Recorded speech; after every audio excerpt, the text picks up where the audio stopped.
পুরুষদের ধ্বংসের 8টি কারণ। নাম্বার 1, নেশায় আসক্তি, যেমন মদ, সিগারেট ইত্যাদি। নাম্বার 2, কাঁচা হলুদ এবং লাল কালারের পোশাক পরিধান করা। মুসলিম হাদিস 2077। নাম্বার 3, পুরুষ হয়েও গোল্ড অর্থাৎ স্বর্ণ ব্যবহার করা। ইবনে মাঝা হাদিস নাম্বার 3595 এবং আবু দাউদ হাদিস নাম্বার 4057। নাম্বার 4, যেসব পুরুষ নারীদের সাজগোজ অনুকরণ করে, যেমন নাক ও কান ফোঁটা করা, এটা কিন্তু অনেকেই দেখা যায় নাক এবং কান ফোঁটা করে। আবু দাউদ হাদিস নাম্বার 4097।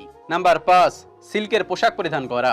নাসাই হাদিস নাম্বার 5144। নাম্বার 6, যেসব পুরুষ টাকনুর নিচে প্যান্ট পরিধান করে, রাসূল সাল্লাল্লাহু আলাইহি সাল্লাম বলেছেন এটা জাহান্নামী পুরুষের লক্ষণ।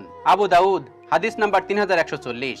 নাম্বার 7, ইচ্ছাকৃতভাবে জামাতে সালাত আদায় না করা এবং ফরজ সালাত আদায়ে গাফিলতি করা, কেননা যে ইচ্ছাকৃত সালাত ছাড়লো সে কাফেরদের কাজ করলো। তিরমিজ হাদিস নাম্বার 2619। নাম্বার 8, দৃষ্টি সংযুক্ত রাখতে না পারা।